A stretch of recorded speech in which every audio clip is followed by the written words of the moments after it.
एक यादव कुलीन व्यक्ति अपनी नैष्ठिक तपस्या से किस ऊंचाई पर पहुंच सकता है, इसके बारे में द्वारकावासी यादवों को भी जानकारी मिले। इसीलिए श्रीजी ने भरी राजसभा में आचार्य घोर आंगिरस का वैभवशाली सम्मान गौरव करवाया। किसको क्या अच्छा लगेगा, प्रिय लगेगा, यह जानने समझने की कला श्रीजी के भीतर जन्मजात थी। खचाखच भरी सुधर्मा सभा में आचार्य घोर आंगिरस के सम्मान समारोह में श्रीजी ने उनको तात वसुदेव के हाथों शुभ्र मृदु वस्त्र और श्वेत अनंत पुष्पों की पुरुष भर लंबी सघन माला अर्पित की। फिर उन्होंने युवराज बलराम भैया द्वारा आचार्य श्री के चारों दिशाओं में फैले आश्रमों के लिए दुधारू गायें, धान्य की बोरियां और आश्रमों की रक्षा के लिए सशस्त्र सैनिक तथा चपल श्वान दल भिजवाने की घोषणा करवाई। विशेष बात यह थी कि आचार्य घोर आंगिरस का शिष्यत्व स्वीकार करने की अपनी इच्छा श्रीजी ने यादवों के भरे सभागृह में स्पष्ट रूप से प्रकट की। वास्तव में श्रीजी संभाषण चतुर थे। इस कला में कोई उनसे प्रतिस्पर्धा नहीं कर सकता था। सुधर्मा राजसभा में प्रत्येक प्रसंग विशेष पर उनका वक्तव्य मेरे मन में पत्थर पर लकीर की तरह उकेरा हुआ था। लेकिन उस दिन आचार्य घोर आंगिरस के सम्मान में उन्होंने जो कुछ कहा वह केवल अनुपम था। उन्होंने जो कहा उसका सारांश था, जैसे दिवस और रात्रि प्रकृति के शाश्वत रूप हैं, वैसे ही विक्रम और वैराग्य भी जीवन के शाश्वत तत्व हैं। यादव कुल में जन्मे आचार्य घोर आंगिरस ने कभी आपकी ही भांति शस्त्र धारण करके पराक्रम किया था। आज उसी पराक्रम पर वैराग्य के शुभ्र धवल वस्त्र ओढ़कर वे हम सबसे मिलने द्वारिका आए हैं।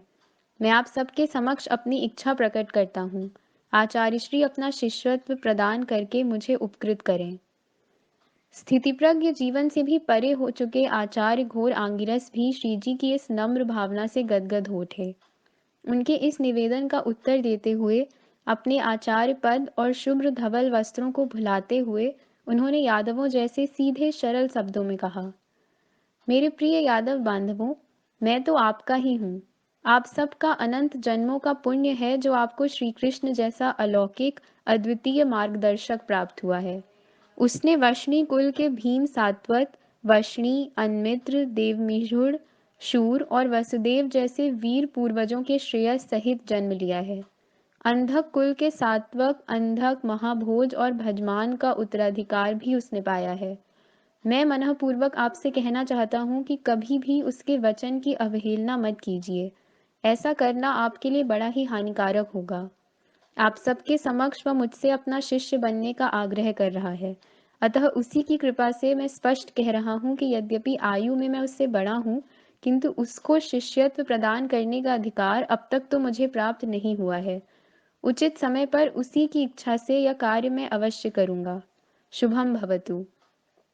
श्रीजी सहित सभी को अपने चले जाने की व्यथा में डालकर द्वारिका से विदा लेकर आचार्य घोर आंगिरस उत्तर दिशा की ओर चले गए। उनके आने से द्वारिका के सभी जनों में चैतन्य की एक लहर सी आ गई थी। शीघ्र कोपी यादवों को उन्होंने अपने आचरण से समग्र जीवन के बारे में नए सिरे से विचार करने पर विवश किया था। श्रीजी की ओर देखने की एक नई दृष्टि ही उन्होंने बहुतों को दी थी। ऋषिवर के चले जाने के 1 मास पश्चात भी द्वारिका में उनके विषय में चर्चा चलती रही थी। इसी प्रकार एक दिन पुनः एक बार शुद्धाक्ष महाद्वार पर डंका बजने लगा, जैसे ऋषिवर घोर आंगिरस के स्वागत में बज उठा था। क्षण भर के लिए तो द्वारिका वासियों को लगा कहीं द्वारकाधीश के मोहक प्रेम योग से अभिभूत हुए ऋषिवर घोर आंगिरस ही तो नहीं लौट आए। किंतु ऐसा कुछ भी नहीं था। जानकारी मिली कि हम सब, मैं, रेवती दीदी, तात वसुदेव, बड़ी और छोटी माँ, आज तक जिसकी केवल कीर्ति ही सुनते आए थे, वह पांडव श्रेष्ठ धनंजय अर्जुन ही आज पहली बार धौम्य मुनि के साथ द्वारिका में प्रवेश कर रहा था। अजेय गांडीव धनुष धारण किए हुए वह एक भव्य नौका से द्वारिका आया था। गांडीव धनुष के साथ साथ सुघड़ संतुलित अलंकारों से सुशोभित नंदीघोष रथ भी वह ले आया था। उसके रथ में भी 4 ही दुग्धवर्णी शुभ्र धवल और पुष्ट अश्व जुटे हुए थे। रथ ध्वज पर उड़ान भरने वाले कपि की आकृति अंकित थी। उसके आने का समाचार पवन गति से समूची द्वारिका में फैल गया। उसके दर्शन हेतु द्वारिका वासियों के झुंड कोलाहल करते हुए शुद्धाक्ष महाद्वार पर इकट्ठे हो गए। उस भीड़ से मार्ग बनाते हुए हमारे अमात्य विपृथु अर्जुन के सारथी और चुने हुए सैनिक उसको राजप्रासाद तक ले आए। विशेष बात यह थी कि स्वामी जिस तरह ऋषिवर घोर आंगिरस के स्वागत के लिए तत्परता से राजप्रासाद से निकले थे, वैसे ही वे अब भी निकले थे, किंतु धनंजय ने उनको अवसर ही नहीं दिया। जैसे साधन संकल्प की ओर स्वयं चला आए, उसी प्रकार अर्जुन श्रीजी के चरणों में उपस्थित हो गया। मैं भी उसको देखने हेतु सेविकाओं सहित शीघ्रता से श्रीजी के कक्ष में चली आई। वीरासन लगाए श्रीजी के चरणों में बैठे अर्जुन को देखकर मैं तो संभ्रम में पड़ गई। क्षण भर मुझे लगा श्रीजी ही वीरासन लगाए बैठे हैं। एक दूसरे के आलिंगन में बंधे श्रीजी और अर्जुन को देखते हुए मैं निर्णय ही नहीं कर पा रही थी कि उनमें कौन अर्जुन है और कौन श्रीजी। मुझे देखते ही अर्जुन श्रीजी के आलिंगन से निकलकर लंबे लंबे डग भरता हुआ चरण स्पर्श करने हेतु मेरी ओर आने लगा। उन दोनों को पहचानने का अचूक उपाय उसी क्षण मुझे मिल गया। मैं प्रसन्न और निश्चिंत हो गई। विशाल वक्ष वाला लंबा सा अर्जुन मेरी ही ओर आ रहा था। उसकी चाल एक योद्धा की चाल थी, जिसमें अपनी सुगठित शरीर संपदा का पूरा भान था। मेरे श्रीजी भी योद्धा थे। वे शाड़ंग धनुष धारण करने वाले धनुर्धर थे, कौमुदकी गदा धारण करने वाले गदाधर थे, नंदक खड़ग चलाने वाले खड़गवीर थे और सुदर्शन को धारण करने वाले चक्रधर थे। फिर भी श्रीजी की चाल में योद्धा की अकड़ मैंने कभी नहीं देखी थी। उनकी चाल पवन झकोरे की भांति सहज थी, वेणु के आलाप की भांति आह्लादक थी। पांडुपुत्र धनंजय अविलंब मेरे सम्मुख आ ही गया। मेरे चरणों में मस्तक रखते हुए उसने कहा, सीढ़ियां चढ़ने का कष्ट आपने क्यों किया? मैं तो आने ही वाला था आपके पास। मैं मुस्कुराई। उसको लगा कि मैं उसकी विनम्रता से प्रसन्न होकर मुस्कुरा रही हूँ, किंतु अर्जुन का कंठ स्वर सुनकर मुझे इस बात पर हंसी आई थी कि श्रीजी और अर्जुन में अंतर करने का एक और मार्ग मुझे मिल गया था। अर्जुन का कंठ स्वर था पाषाण से टकराने वाले बाण की भांति तीव्र और खनखनाता, और श्रीजी का कंठ स्वर था वेणुनाद के समान मधुर, मोहक, ओलती से गिरते जल के संगीत की भांति लयबद्ध। कितना भी सुनो, सुनते ही रहने को जी करता है। पांडुपुत्र अर्जुन अपने ज्येष्ठ भ्राता युधिष्ठिर के राज्याभिषेक के लिए समस्त यादवों को आमंत्रित करने हेतु द्वारिका आया था। सुधर्मा सभा में वह धौम्य मुनि सहित तात वसुदेव और बड़ी माँ के समक्ष उपस्थित हो गया। यदि स्वयं युधिष्ठिर आ जाता तो जिस प्रकार व्यवहार करता, उसी प्रकार अर्जुन का व्यवहार था। घुटने टेक कर उसने निमंत्रण का भूर्ज पत्र महाराज महारागी के चरणों में रख दिया। सामान्यतः खनखनाते शब्दों में बोलने वाला अर्जुन आमंत्रण देते समय अपने ज्येष्ठ भ्राता की भांति नम्र मृदुता से बोला, महाराज, आप दोनों युवराज युवरागी, भ्राता श्री कृष्ण, रुक्मिणी भाभी, भ्राता उद्धव और पूरे परिवार सहित मेरे वंदनीय ज्येष्ठ भ्राता युधिष्ठिर के राज्याभिषेक समारोह में अवश्य ही इंद्रप्रस्थ पधारें। अर्जुन की नम्रता से अभिभूत तात वसुदेव ने सिंहासन से उठकर उसे वक्ष से लगा लिया और पूछा, पुत्र पार्थ, तुम्हारी माता, हमारी बहन कैसी है? अर्जुन केवल धनुर्धर ही नहीं, चतुर भी था। उसने कहा, उनसे मिलने के लिए तो आप अवश्य इंद्रप्रस्थ पधारें, वे कुशल पूर्वक हैं। पांडुपुत्र अर्जुन का ज्यों का त्यों श्रीजी सदृश दिखना, बोलना, व्यवहार करना, इन सब बातों से सुधर्मा सभा में उपस्थित मंत्री परिषद के सदस्य, सभी दल प्रमुख और खचाखच भरे यादव नर नारी सभी अभिभूत हो गए, विस्मित हो गए। उन्होंने अर्जुन का अविरत जयघोष किया। उस जयघोष की लहरों से कंपित होते पट के पीछे राजस्त्रियों के कक्ष में बैठी एक यादव युवती केवल अभिभूत ही नहीं हुई थी, बल्कि चौंधिया गई थी।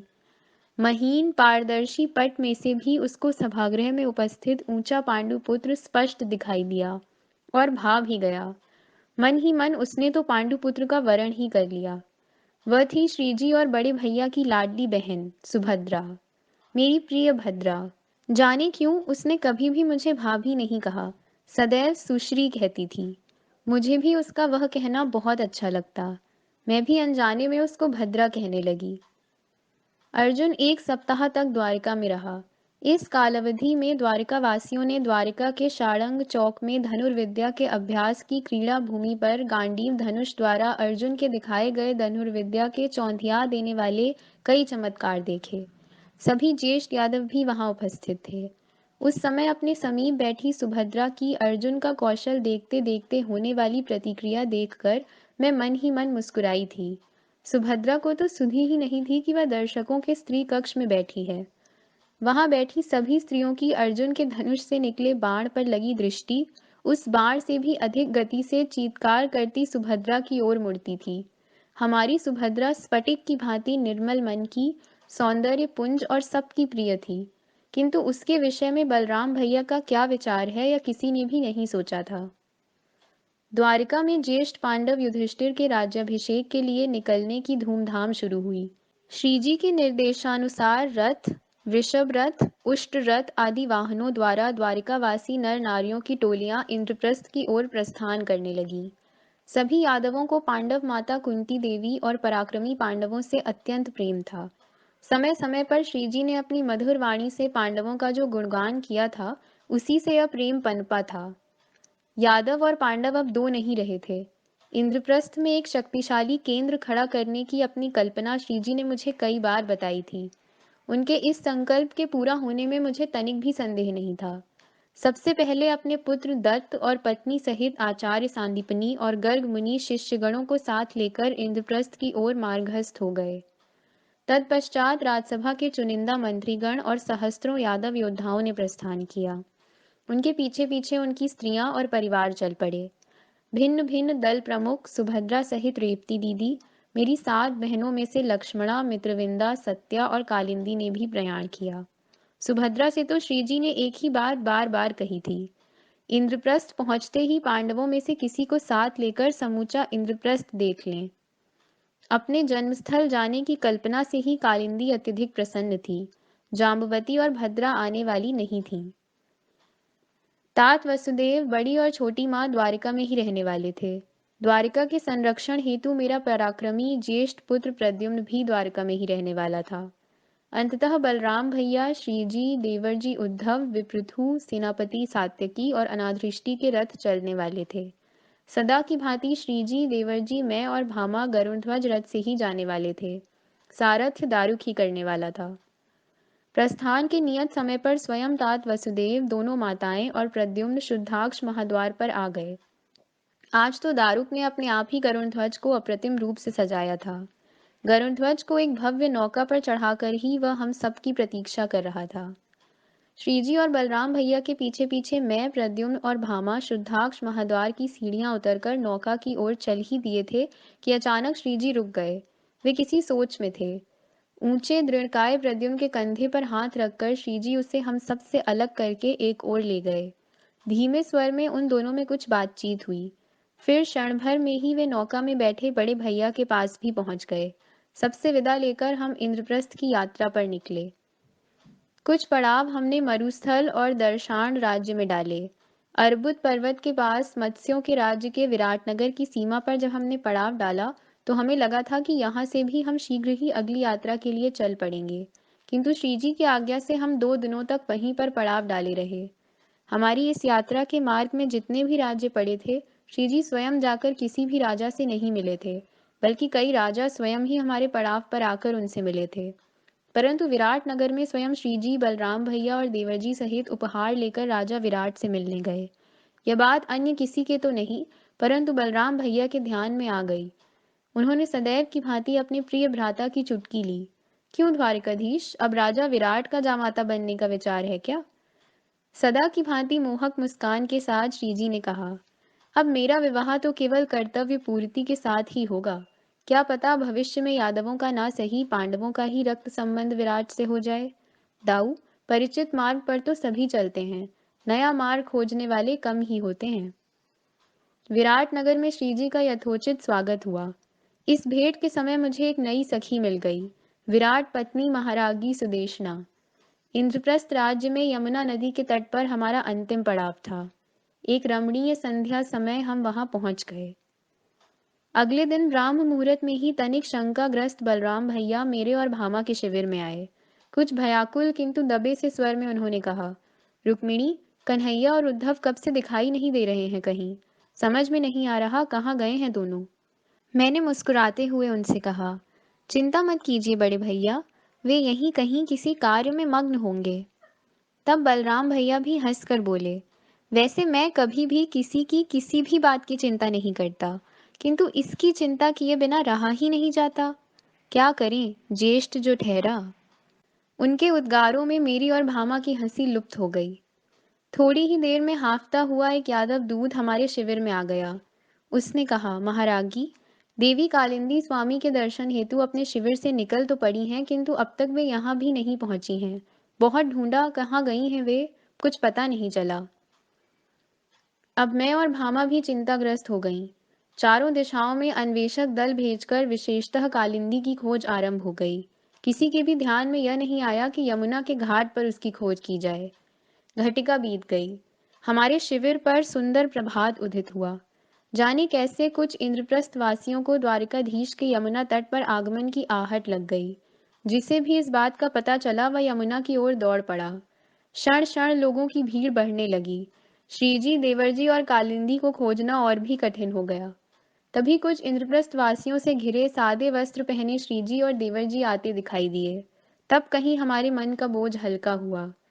उनके पीछे पीछे शुभ्र वस्त्रा कालिंदी को आते देखा तो हमारी चिंता ही मिट गई। वे सभी यमुना के घाट की ओर से ही आ रहे थे। बाद में पता चला कि यमुना तट पर पड़ाव डालने के पश्चात रात्रि में श्रीजी ने केवल देवरजी उद्धव को बुलवाकर विशेष मंत्रणा की थी, अगले ही दिन ब्राह्म मुहूर्त पर यमुना में यथेच्छ जल क्रीड़ा करने की। गोकुल मथुरा में और आचार्य सांदीपनी के आश्रम में किए नदी स्नान की स्मृतियों को हरा करने की। इस निमित्त एक बात मेरे ध्यान में आ गई। द्वारिका आने के पश्चात श्रीजी का यमुना में डुबकियां लगाना बंद हो गया था। अपनी इस मंत्रणा में श्रीजी ने बलराम भैया को जानबूझकर सम्मिलित नहीं किया था। यदि उनको सम्मिलित किया जाता तो श्रीजी की गुप्त जल क्रीड़ा की योजना खुली जल क्रीड़ा में परिवर्तित हो जाती। कालिंदी श्रीजी सहित अपनी कोई मनौती पूरी करने हेतु अपने अग्रवर्ती शिविर से श्रीजी के शिविर में आई थी। बड़ी कुशलता से यह पुण्य उसने प्राप्त किया था। मेरी सातों बहनों में कालिंदी ही जाम्बवती की भांति बुद्धिमान थी। जब मैं, श्रीजी, बलराम भैया, देवरजी और भामा इंद्रप्रस्थ में प्रवेश करने के लिए कुरु नामक पश्चिम महाद्वार के समीप उपस्थित हुए तो मैं चकित रह गई। वहां तो पांडवों को चाहने वाले नगरजनों की अपार भीड़ जमा हो गई थी। राजमाता कुंती देवी, पांडव पत्नी द्रौपदी, पांचों पांडव, उनके पुरोहित धौम्य, पांचाल राज द्रुपद, महारानी सौत्रामणि, युवराज धृष्टद्युम्न, पांचाल और पांडवों के सेनापति अमात्य, ऋषिवर, याज, उपयाज, असित देवल और उनके शिष्यगण सभी श्रीजी के स्वागत के लिए वहां प्रत्यक्ष उपस्थित थे। महर्षि व्यास को निमंत्रण देने हेतु विशेष दूत हिमालय में भेजे गए थे, किंतु वे यात्रा पर गए थे, अतः मिल नहीं सके और इसी कारण वे इंद्रप्रस्थ नहीं आए थे। श्रीजी ने क्षण भर उपस्थितों पर अपनी गरुण दृष्टि दौड़ाई। हस्तिनापुर का कोई भी कौरव प्रतिनिधि उनमें नहीं था। श्रीजी के स्वागत हेतु इंद्रप्रस्थ राज्य के वादकों ने विविध वाद्यों का तुमुल घोष किया। उनके कंठ में पुष्पमालाएं अर्पित करते हुए चरण धूलि लेने की औपचारिकताएं भी पूरी की गईं। हर्षोन्मत्त इंद्रप्रस्थ वासियों ने हम सब पर पुष्पांजलियों की वर्षा की। श्रीजी ने आग्रह से अर्जुन को अपने रथ पर ले लिया। उसके पीछे पीछे द्रौपदी भी रथ में चढ़ गईं। रथ में अब बहुत भीड़ हो गई थी, इसलिए मैं नीचे उतरने लगी, किंतु भामा ने मुझे रोका और वह स्वयं ही नीचे उतर गई। अब तक तो भामा में आमूल परिवर्तन हो गया था। उसका अहंकार अब सुंदर अस्मिता के रूप में निखर गया था। श्रीजी की सभी राज्ञियों में वह मुझसे सर्वाधिक आदर युक्त प्रेम करने लगी थी। इंद्रप्रस्थ वासियों के अनवरत जयघोष के बीच यादवों का गरुड़ ध्वज और पांडवों का नंदी घोष मंथर गति से बढ़ने लगा। स्वागत यात्रा आरंभ हो गई। मैं तो विस्मित होकर मार्ग के दोनों ओर देखती ही रह गई, जैसे पश्चिम सागर के घेरे में बसी सुंदर द्वारिका को धीरे से उठाकर किसी ने यमुना तट पर रख दिया हो। इंद्रप्रस्थ, पांडवों का राजनगर, अपराजित पौरुष द्वारा निर्माण किया गया अद्वितीय शिल्प। श्रीजी के द्वारा इंद्र पर्वत का गोवर्धन पर्वत में रूपांतरण करने की कथा मैंने सुनी थी। देवेंद्र के स्वर्ग को तो मैंने नहीं देखा था, किंतु यमुना तट पर बसे स्वर्गीय इंद्रप्रस्थ को तो मैं प्रत्यक्ष देख रही थी। सुरचित ऊंचे ऊंचे भव्य भवन, बेल बूटेदार सुघड़ कलशों से सुशोभित प्रशस्त मंदिर, विविध युद्ध प्रकारों के अभ्यास हेतु बनाए गए विस्तृत क्रीड़ांगन, अश्वशालाएं, उष्ट्रशालाएं, अज कुक्कटों की टक्कर के लिए बनाए गए बाढ़ से रक्षित अखाड़े, मार्गों को जीड़ने वाले भव्य चौक, लता वेष्टित डेरेदार वृक्ष और पक्षियों के कलरव से गूंजित उद्यान मंडल, सुदूर दिखाई देते स्फटिक शुभ्र निर्झर, सब कुछ मैं अनिमिष नेत्रों से देखती ही रह गई। यह राजनगर मुझे द्वारिका से भी अधिक सुंदर लगा। यहाँ केवल एक ही बात का अभाव था। द्वारिका की भांति अविरत समुद्र गर्जन यहाँ सुनाई नहीं दे रहा था। इससे इंद्रप्रस्थ मुझे शांत शांत सा लगा। श्रीजी के मुख से निकले प्रत्येक शब्द को मैंने वेद मंत्र की भांति सत्य मान लिया था। इंद्रप्रस्थ के निर्माण के समय कई बार उन्होंने मुझसे कहा था, देखना रुक्मिणी, इंद्रप्रस्थ यावत चंद्र दिवाकरों कीर्तिमान रहेगा। किसी न किसी कारण इसकी ख्याति सदैव रहेगी। पांडवों का यह राजनगर अमर हो जाएगा। इन स्मृतियों में मैं खोई हुई थी। तभी अंतर्यामी की भांति श्रीजी मेरे कान में फुसफुसाए, प्रिय रुक्मिणी, उसी प्रकार अब अभिषिक्त होने वाला या राजा युधिष्ठिर भी अमर हो जाएगा। युधिष्ठिर का राज्याभिषेक समारोह सप्ताह भर चलता रहा। इस अवधि में देश विदेश के आमंत्रित राजाओं के निवास का प्रबंध पांडवों के भव्य विशाल राजप्रासाद में किया गया था। उन राजाओं की लंगर डाली हुई नौकाओं से यमुना नदी का विशाल पाट भर गया था। उनके मस्तूलों पर भिन्न भिन्न रंगों के चिन्हों के ध्वज फहरा रहे थे। कहाँ कहाँ से आए वेदज्ञ ऋषि मुनियों के मंत्र घोष से इंद्रप्रस्थ की राजवेदी निरंतर गूंजित हो रही थी। अभिषेक विधि की प्रारंभिक औपचारिकताएं पूरी हो गईं। उसके लिए आवश्यक उपवास करने से युधिष्ठिर और द्रौपदी तनिक कृश दिखने लगे, किंतु उनके मुख पर फैली अपार संतोष की तेज रेखा कुछ निराली ही थी। वैसे हमारे वहां पहुंचने के पश्चात शीघ्र ही मेरी भेंट द्रौपदी से हो गई। हमारी बातें भी हुई थीं, किंतु वे मेरी इच्छा के अनुसार खुलकर नहीं हो पाई थीं। इस समय वह संभव भी नहीं था। पहली ही भेंट में मुझे तीव्रता से प्रतीत हुआ कि सांवली होने पर भी वह अप्रतिम सुंदरी थी। उसके अवयव सुगढ़ सुडौल थे। वह सुगंधिता विपुल केशा थी। उसका ठनठनाता मधुर कंठ स्वर निग्रही था और नेत्र चमकदार भृंगवर्णी थे। वास्तव में किसी भी महान पौरुष को आवाहन करने में समर्थ उसका सौष्ठव था। राजमाता बनने वाली सत्वशीला कुंती देवी के दर्शन से मैं तो धन्य हो गई। सुखद आश्चर्य की बात यह थी कि अपनी ज्येष्ठता और प्रतिष्ठा को भूलकर वे स्वयं ही मुझसे मिलने आईं। द्रौपदी की माता देवी सौत्रामणि को साथ लेकर ही वे आ गईं। सेविकाओं के घेरे में उन दोनों को स्वयं आते देख मैं तो चकरा गई। उनके चरण स्पर्श करने हेतु शीघ्र गति से मैं उनके निकट गई, किंतु उन्होंने तो मुझे सीधे आलिंगन में ले लिया। वे अपने आप से ही बुदबुदाईं, कहीं न कहीं तो उससे भेंट हो ही गई है, किंतु तुझसे तो कहीं भेंट नहीं हुई पुत्री। यशस्वी भव, आयुष्मान भव। उनके आलिंगन में मुझे तीव्रता से आभास हुआ। कौंडन्यपुर में माता शुद्धमती से अंतिम विदा लेते समय मुझे जो ऊष्मा मिली थी वह ऐसी ही थी। क्षण भर मुझे लगा कि जो बातें माता के साथ नहीं हो पाई थीं वे इनसे कर लूं।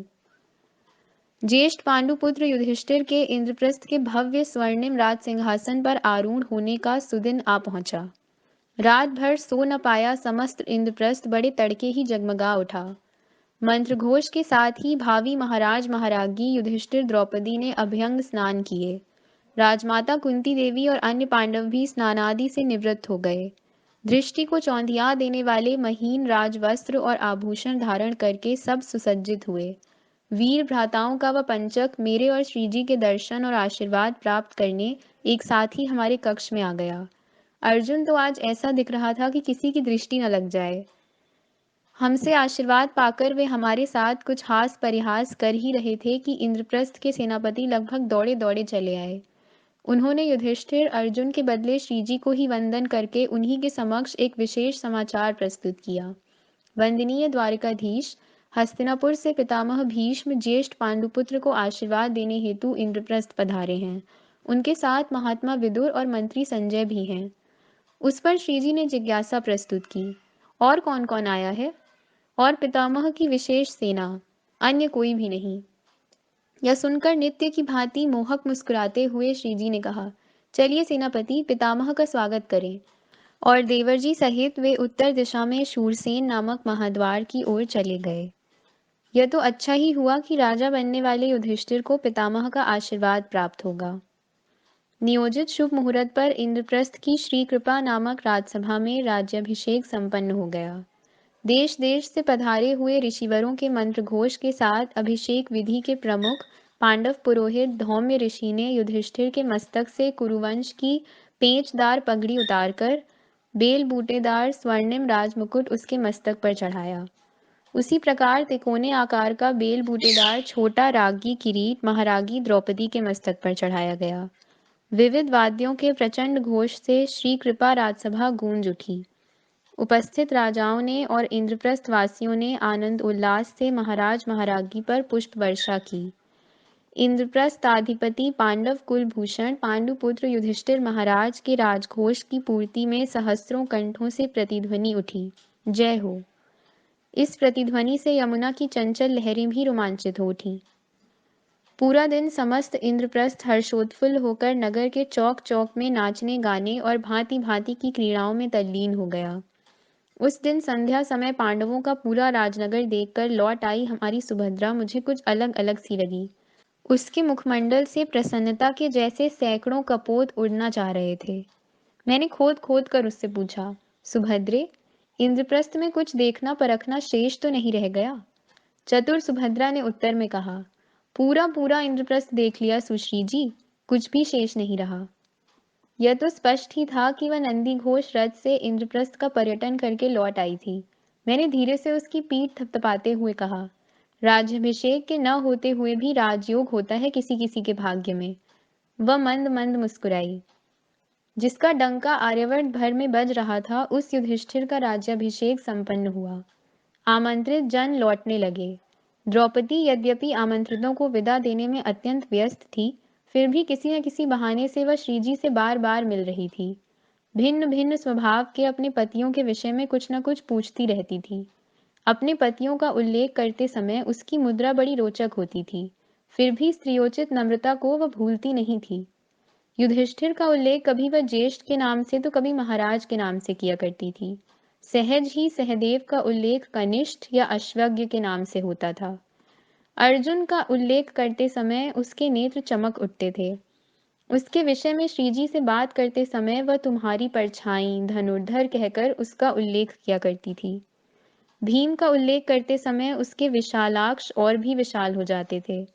उसका उल्लेख वह वायुपुत्र कहकर किया करती थी। नकुल के विषय में हमारे प्रद्युम्न का उल्लेख करके वह उसके रूप सौंदर्य की प्रतीति दिलाती थी। घंटों चलती रहती श्रीजी और द्रौपदी की मनमुक्त बातें सुनने में एक अवर्णनीय आनंद होता था। उनकी बातों से एक बात का मुझे आभास हो गया, द्रौपदी उनसे एक वचन में खुले ढंग से बातें करती थी। श्रीजी के संबंध में यह बात केवल ज्येष्ठों के लिए ही संभव थी। मैं भूलकर भी कभी उनसे इस प्रकार बात नहीं कर पाती। मेरी अन्य बहनों की तो बात ही दूर रही। पहली भेंट में ही मैंने जान लिया कि द्रौपदी श्रीजी की मानस भगिनी है। उससे भी अधिक वह उनसे संबंधित नारी जनों में उनकी सर्वाधिक प्रिय सखी है, जैसे गोकुल में राधा थी। मुझसे कभी भी न मिली राधा श्रीजी के मन के आदर्श ग्राम नारी का, श्रमशील नारी का प्रतीक थी, तो द्रौपदी आदर्श राज स्त्री का। क्या राधा फिर कभी श्रीजी से मिलने वाली थी? यद्यपि उससे मिलने की मेरी तीव्र इच्छा थी, क्या उससे मिलना मेरे भाग्य में था? कुछ कहा नहीं जा सकता था। राधा श्रीजी के सुप्त अंतर्मन का एक सुंदर वृंदावन थी, यह तो मैंने कभी का जान लिया था। अतः मैंने निश्चय कर लिया था कि श्रीजी से द्रौपदी के विषय में बात करनी हो तो पहले मैं उनके सुप्त मन की सखी राधिका का उल्लेख करूंगी, तभी द्रौपदी के विषय में बात करना मेरे लिए सरल हो जाता। द्रौपदी मेरा अत्यंत आदर सम्मान करती थी, कभी कभी तो राजमाता कुंती देवी और हमारी रेवती दीदी से भी अधिक। इसीलिए इंद्रप्रस्थ छोड़ने से पहले मैं द्रौपदी से बार बार मिला करती थी, वह भी अपनी रूप सुंदरी अल्हड़ सुभद्रा सहित। द्रौपदी को तो श्रीजी की भगिनी के नाते सुभद्रा से अथाह स्नेह था। यदि कोई ज्येष्ठ स्त्री अल्हड़ सुभद्रा को किसी कारण कुछ कठोर शब्द कहती, तो द्रौपदी शीघ्र ही सुभद्रा का पक्ष लेकर उस स्त्री को चुप कराती थी। यह देखकर मुझे हंसी आती थी। मैं उससे कहती थी, पांडव महारागी, इस यादव कन्या का अधिक गुणगान न करो। मैं भली भांति जानती हूँ इसको। दूर के ढोल सुहावने होते हैं। मैं अभी तुम्हें आमंत्रित करती हूँ, द्वारका आ जाओ अपने धनुर्धर सहित। शीघ्र ही जान पाओगी तुम इसके गुण। द्वारिका लौटने के पूर्व श्रीजी का महाराज युधिष्ठिर और राजमाता कुंती देवी से मिलना जुलना बढ़ गया। उनकी बैठकें अधिक होने लगीं। ऐसी ही एक बैठक में श्रीजी ने कुंती देवी और सभी पांडवों के समक्ष एक प्रस्ताव रखा, नितांत सहजता से, सभी को मान्य होने वाला। उन्होंने कहा, इंद्रप्रस्थ राज्य की कीर्ति का डंका अब आर्यावर्त भर में गूंज उठेगा। तुम सब वीर भ्राता आर्यावर्त की एक एक दिशा चुनकर अपनी दिग्विजयों से इंद्रप्रस्थ की ध्वजा चारों दिशाओं में फहराओ। किसको किस दिशा में भेजना है, इसका निर्णय तुम अपने नए महाराज पर छोड़ दो। किसी भी राजा का केवल वैभवशाली राज्याभिषेक होना ही पर्याप्त नहीं है, उसके राज सिंहासन का सर्वत्र आदर होना आवश्यक है। यह एक ही मार्ग से हो सकता है, गगनभेदी पराक्रम से। इस कार्य के लिए द्वारिका अपनी चतुरंग सेना, धन संपत्ति, गज, अश्व, शस्त्रादि सामग्री इंद्रप्रस्थ राज्य के पीछे सदैव खड़ी कर देगी। महाराज युधिष्ठिर सहित सभी पांडव इस बात का ध्यान रखें कि सैन्य सामग्री, संपत्ति ये सब अपराजेय पराक्रम के ही वश में रहते हैं। अब सर्वाधिक महत्व की बात है तुम्हारे नूतन गणराज्य का संरक्षण। इसलिए एक दूर की बात कहता हूँ, तुम सब पराक्रमी हो, इसमें मुझे तनिक भी संदेह नहीं है।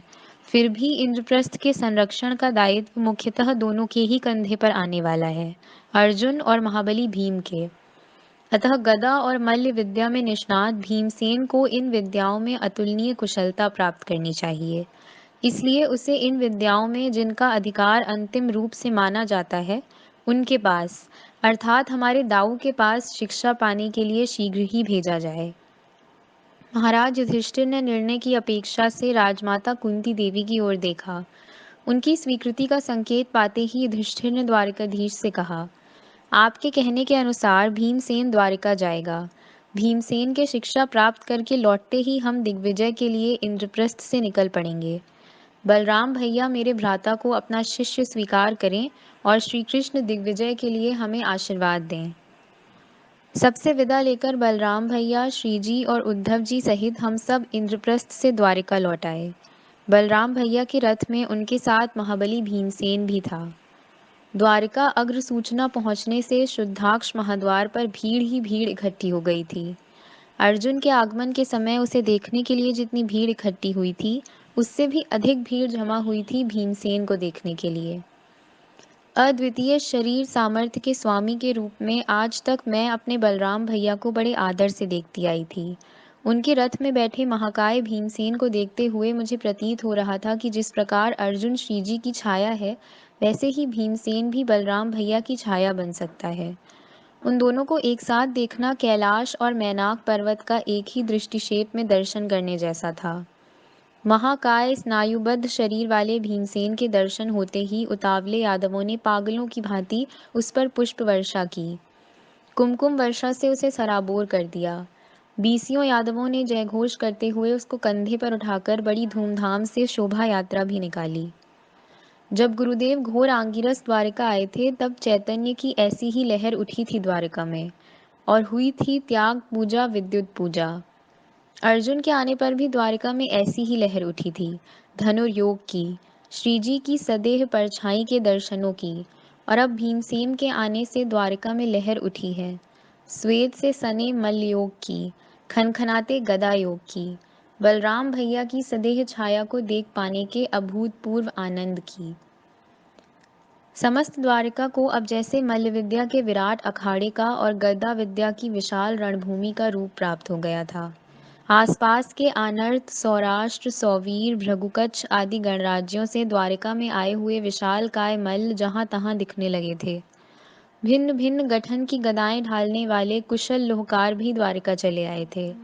इन वीरों के आगमन से द्वारिका खिल उठी थी। युधिष्ठिर के राज्याभिषेक के पश्चात पांडव परिवार इंद्रप्रस्थ में सुव्यवस्थित हो गया था।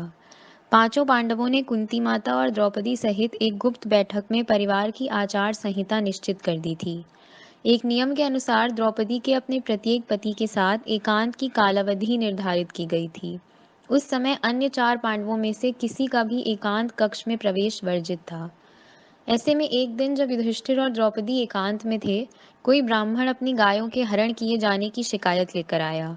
उस ब्राह्मण की सहायता के लिए अर्जुन को निरुपाय होकर एकांत कक्ष में रखे गांडीव धनुष को लेने के लिए वहां जाना पड़ा।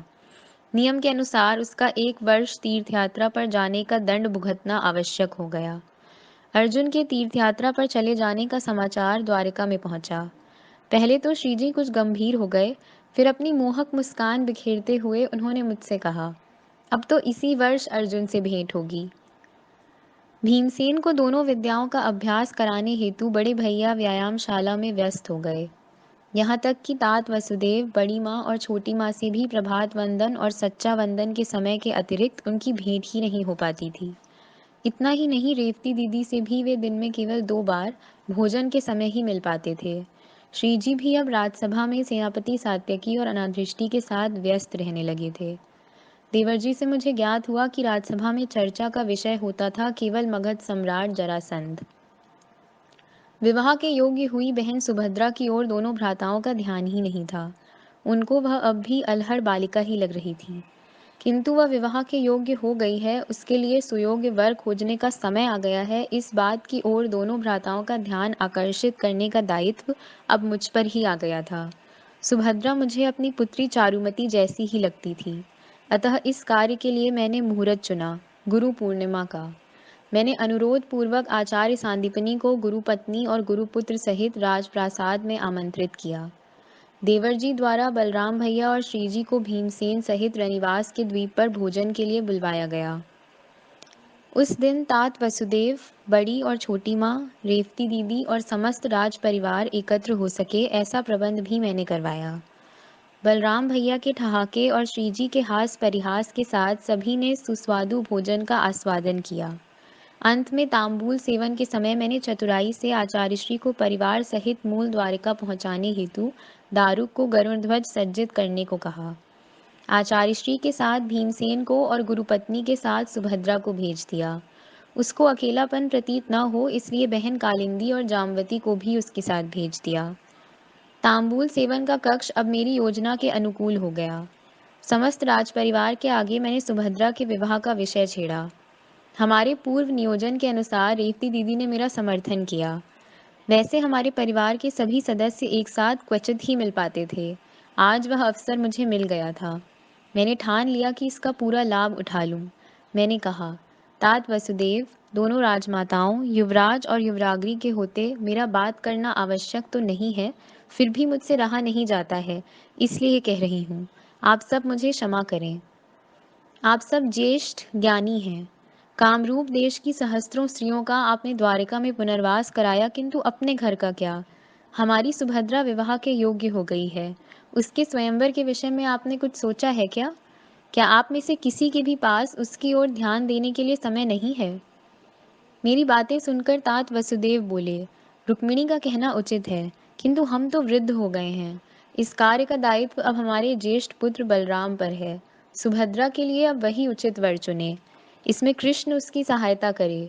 वह जो भी करेगा सुभद्रा के लिए कल्याणकारी ही होगा। हम उसे केवल आशीर्वाद देंगे। तात के शब्द सुनकर अब तक ठहाके लगाने वाले बलराम भैया गंभीर हो गए।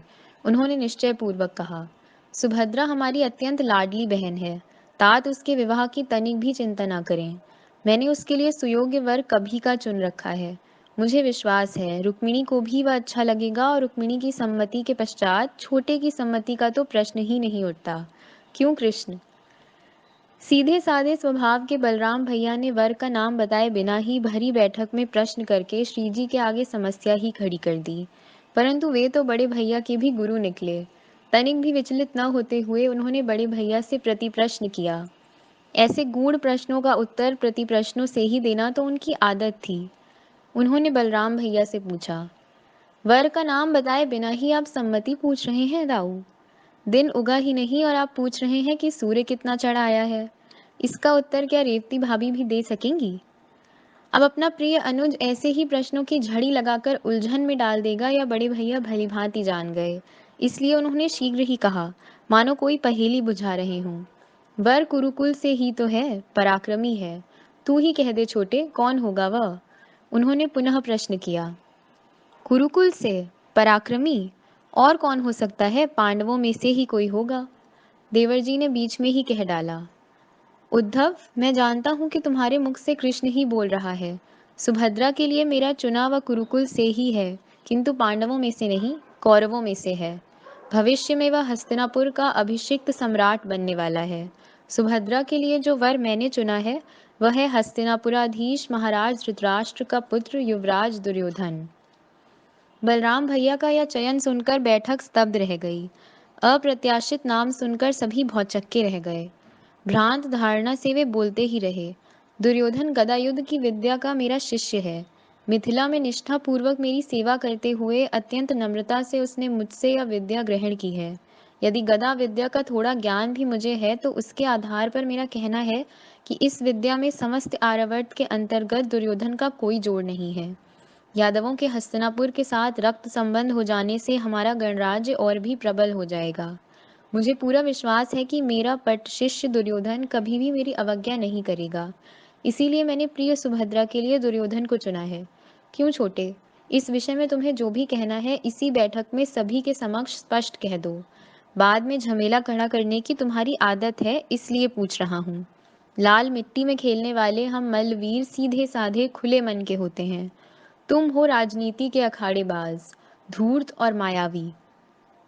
बलराम भैया के इस कठोर वचन से राज परिवार की बैठक चौंक कर स्तब्ध हो गई। श्रीजी का उत्तर सुनने को उत्सुक होकर सभी उनकी ओर एकटक देखने लगे। अकेले श्रीजी ने अविचल रहकर हंसते हुए कहा, दाऊ, हमारी सुभद्रा के लिए आपका वर चयन अनुचित कैसे हो सकता है? आप ज्येष्ठ हैं, युवराज हैं, आपका चयन श्रेष्ठ ही होगा। आपकी अवज्ञा कैसे की जा सकती है?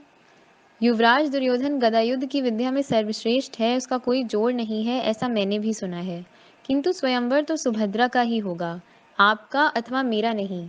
स्वयंवर का अभिप्राय ध्यान में रखकर क्या सुभद्रा से पूछना उचित नहीं होगा कि वह किसका वरण करना चाहती है? यदि आपके कहने के अनुसार वह युवराज दुर्योधन ही हो, तब तो कोई प्रश्न ही नहीं उठता। कल ही धूमधाम से विवाह करा देंगे सुभद्रा का। क्यों दाऊ? श्रीजी के इस निरुत्तर कर देने वाले सुझाव का जब सभी ने समर्थन किया कि श्री कृष्ण का कहना उचित है, तब मैंने चैन की सांस ली। मैं इसलिए प्रसन्न थी कि आज भोजन के पश्चात बड़ी कुशलता से मैंने भीमसेन और सुभद्रा को भोजन कक्ष से बाहर भेज दिया था। अत्यंत सावधानी बरतने पर भी जाने कैसे सुभद्रा के विवाह का समाचार समस्त द्वारिका में फैल ही गया। द्वारिका के चौक चौक में उत्सुक यादव दबे स्वर में सुभद्रा दुर्योधन विवाह की चर्चा करने लगे। यह बात जैसे ही सुभद्रा तक पहुंची वह दौड़ी दौड़ी मेरे कक्ष में चली आई। कक्ष में आते ही वह बरस पड़ी, क्या सुन रही हूँ मैं सुश्री जी?